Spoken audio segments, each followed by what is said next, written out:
सांगलीत राजकारण सध्या मोठ्या घडामोडी होताना दिसत असून मोठे पक्षप्रवेश होत आहेत।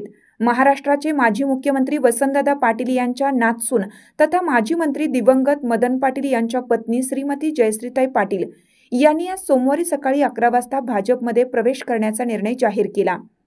बुधवारी दिनांक 18 रोजी मुंबईत मुख्यमंत्री देवेंद्र फडणवीस यांच्या प्रमुख उपस्थितीत त्यांचा प्रवेश होईल। दरम्यान पालकमंत्री चंद्रकांत पाटील यांनी आज सकाळी 11 वाजता विजय बंगल्यावर जयश्रीताई पाटील यांची भेट घेतली।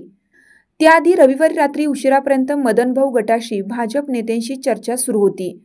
यावेळी मुख्यमंत्री देवेंद्र फडणवीस यांच्याशी जयश्री पाटील यांची मोबाईलवरून चर्चा झाली। यानंतर हा निर्णय घेण्यात आला।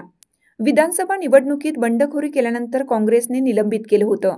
त्यानंतर आम्हाला कोणत्या तरी पक्षात जाणे गरजेचे होते।